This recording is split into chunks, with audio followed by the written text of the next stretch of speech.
This whole thing of giants and genetic engineering and genetic alteration and everything we're talking about is based on the Bible, and especially the book of Genesis, which the first temptation of Satan, or let's just say the serpent in the garden, was to promise eternal life to Adam and Eve if they disobeyed God's, first of all, Eve, and then followed by Adam's acquiescence. You know, ye shall be as gods, knowing both good and evil.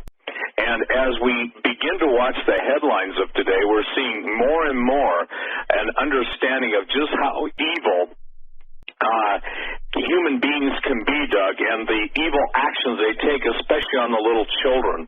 You know, and reading about the Pedagate and all of the blood sacrifices and everything, what people don't understand is we're returning to the religion of the Canaanites. We're returning to Baal worship. When you've got the world's who's who standing in the Arch of Baal, and these are all guys giving high fives to their Luciferian elite plan to conquer the world, I'd say it's relevant to Christianity. But again, I want to say something. People should really, when they listen to this kind of stuff, take it to the Lord in prayer, because over the past, 25 years of being on talk radio, a lot of people formed an opinion numbers of years ago that this is all crazy talk, irrelevant. Why don't you guys talk more about Jesus? And Jesus said, "Lo, I come in the volume of the book," and Jesus speaking, "it is written of me." So the point being tonight is we're going to give you some mind-blowing stuff. In other words, the old gods, small g, the pagans, the fallen angels, their progeny, the giants, they're coming back, and they're coming back with a vengeance. And one of the things that's so important and critical, I know that the time that we're releasing right now, it's available immediately for Vimeo downloads. You know, it is absolutely a must for people to see Holocaust of Giants. All over the world, people are downloading it and saying, wow. The reason it's well done is because it's well researched, it's well presented, and this isn't, like two guys with a handy cam and reporters on the street seeing how stupid college kids can be because they want to play with Play-Doh on their sandbox. So Tim has been doing an amazing job of writing and integrating this stuff into all of the different Sardinian legends, the history of the Naragi. So we're going to start in Sardinia, and then later on in hour two we'll move to the desert southwest. But I think it's critical that people understand that we're not just sitting here to, provide entertainment. We're trying to give people that can quote Ephesians 6, the spiritual discernment, that we're trying to get them to understand the true nature of the battle. I think, honestly, Doug, that most people think that spiritual warfare is something they go to a Sunday school lesson on, listen to 6, maybe 7 sermons over 6-7 weeks, and then don't even understand what it is they're fighting against, who it is they're fighting against, or the power that God has given to stand against it. So, Tim, let's go ahead, if you wouldn't mind, and turn it over when you're ready, but lay out why Sardinia, lay out the religion of the Canaanites, and lay out to everybody what we're really presenting in probably the most concise, historically record-breaking and history-breaking DVD, in my opinion, that's ever been produced. Well, Sardinia, for those who don't know, is part of Italy. It's a province of Italy. It's located west of Rome. It's an island below the island of Corsica, the birthplace of Napoleon Bonaparte. And it's a relatively large island, but it is a very obscure island, both in terms of how well known it is and also in historical terms. Not many people know much about the island of Sardinia. I didn't until a friend of ours, someone who became a good friend of mine, sent us a letter telling us that we needed to go to the island of Sardinia, that there was some very interesting things going on there, and that it was an island that had a lot of evidence of giants.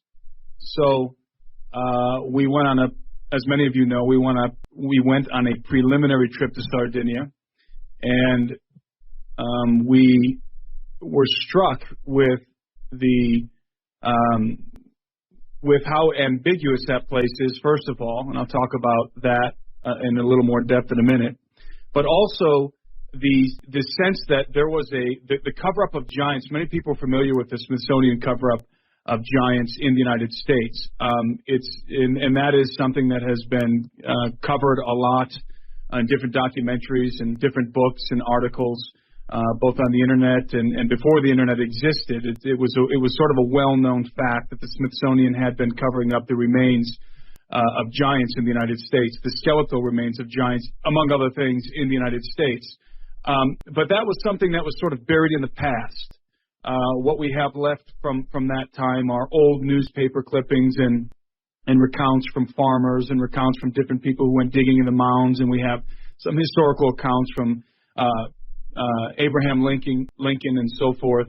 But there wasn't really anything fresh, at least not in the public venue that we could latch onto in terms of the Smithsonian cover-up of giants, because by this time, many of the mounds in America have been excavated. Almost all of them have been excavated, and the remains of giants have been taken away and basically sequestered in the vaults of the Smithsonian Institution.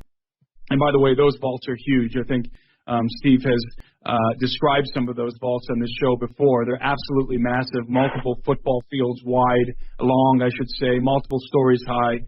Of artifacts, literally millions, tens of millions of artifacts that have been sequestered by the Smithsonian Institution, hidden away in their vaults, very much like the situation that has been occurring with the Vatican. However, I discovered that in Sardinia, a Smithsonian-like cover-up was afoot, was alive and well on the island. And there are many ruins. There are many ancient ruins on the island of Sardinia. There are over 30,000 megalithic towers. There were once over 30,000 megalithic towers present on the island of Sardinia, not to mention hundreds and hundreds of megalithic tombs, among other edifices. This is one island, and this is exclusively on this one island. So, obviously, right off the bat, when I landed in Sardinia, when we arrived in Sardinia on the first trip, I was astounded by the sheer quantity of rubble that was evident all over the countryside, megalithic rubble everywhere.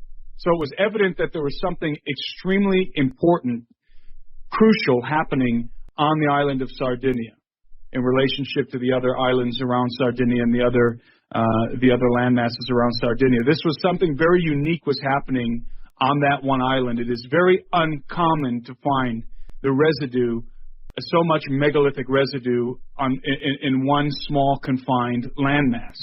So there are about 7,000 what they call nuraghe, or nuraghi is the plural term. There are over 7,000 nuraghi still standing to this day, but at one time there were over 30,000, and these are megalithic towers. Some of these towers are extremely high, over 100 feet high, were over 100 feet high. They were devised in the typical Cyclopean style, using rough-hewn stones without the use of mortar.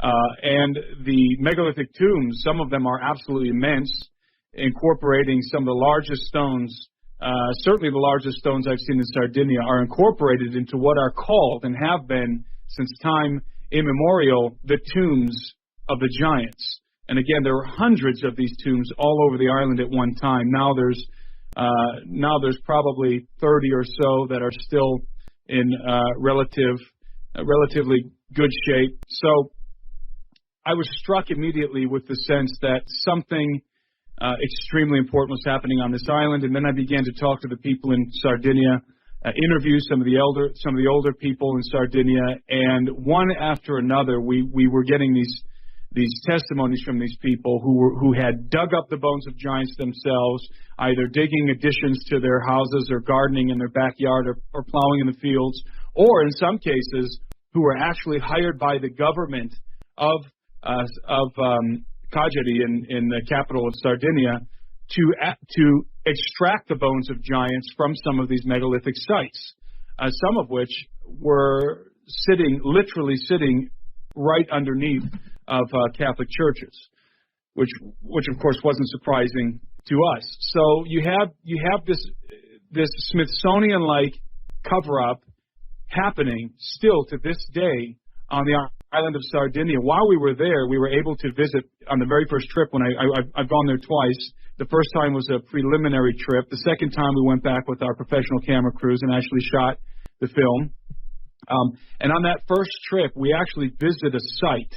We visited a site in Sardinia where they were extracting something from one of these megalithic towers. They were doing a excavation in the tower. It was totally off limits. There were signs everywhere. We approached it as close as we could, and it was evident that they were extracting something from this megalithic tower.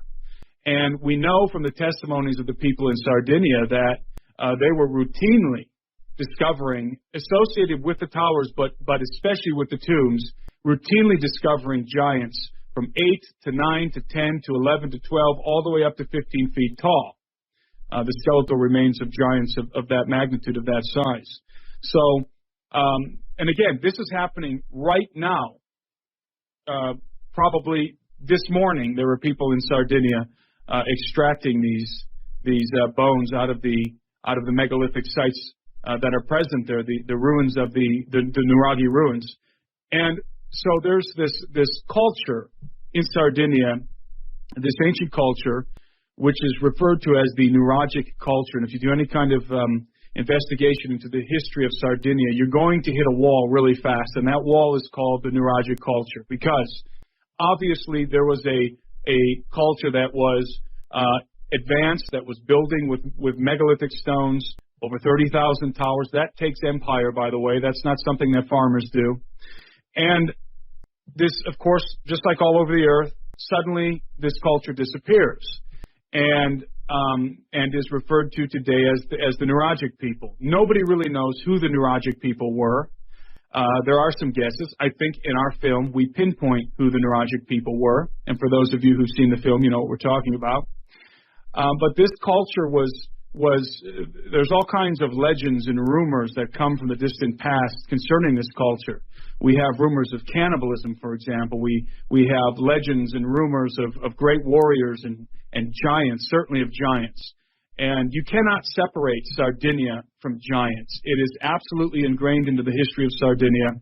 And again, very little is known about this place. Everybody goes off to the Great Pyramids in Egypt, or to Machu Picchu in Peru, or to some of these other famous megalithic sites, some of these other mysterious archaeological sites. And Sardinia has somehow gone totally overlooked over the years.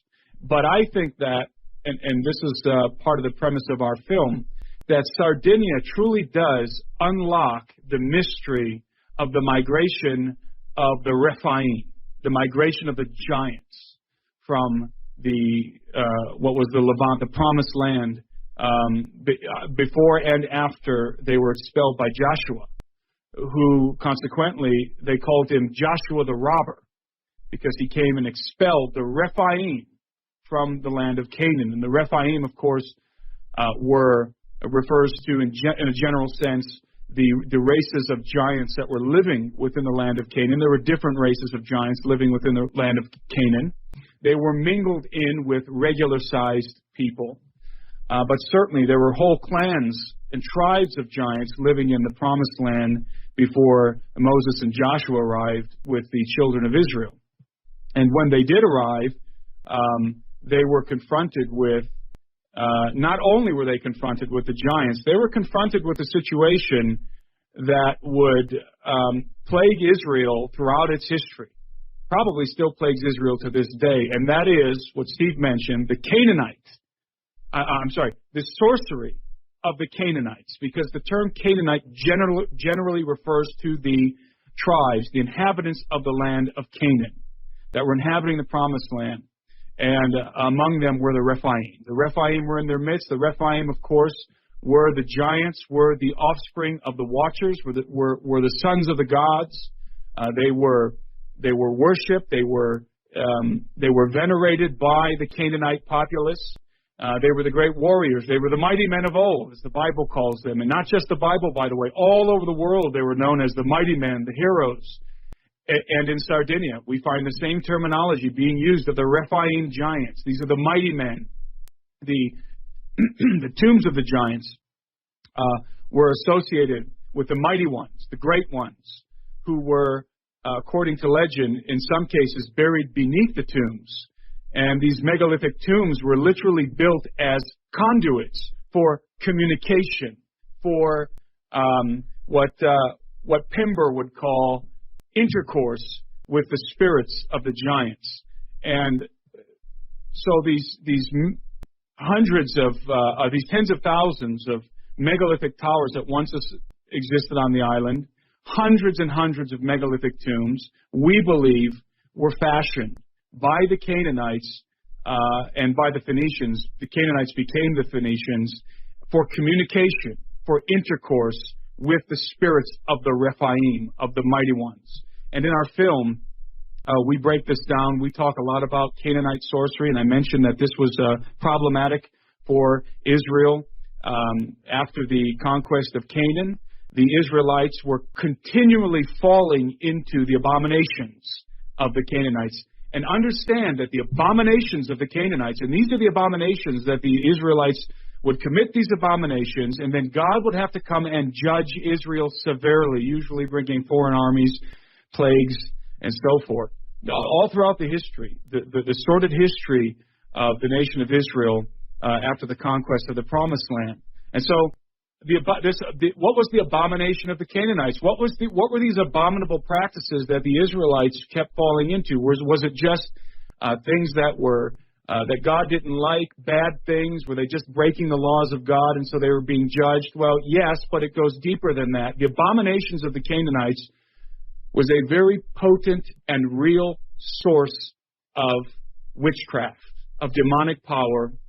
The sorcery of the Canaanites. This is the kind of sorcery that the witch of Endor used to call up the spirit of Samuel from the underworld. This is real sorcery. This is necromancy.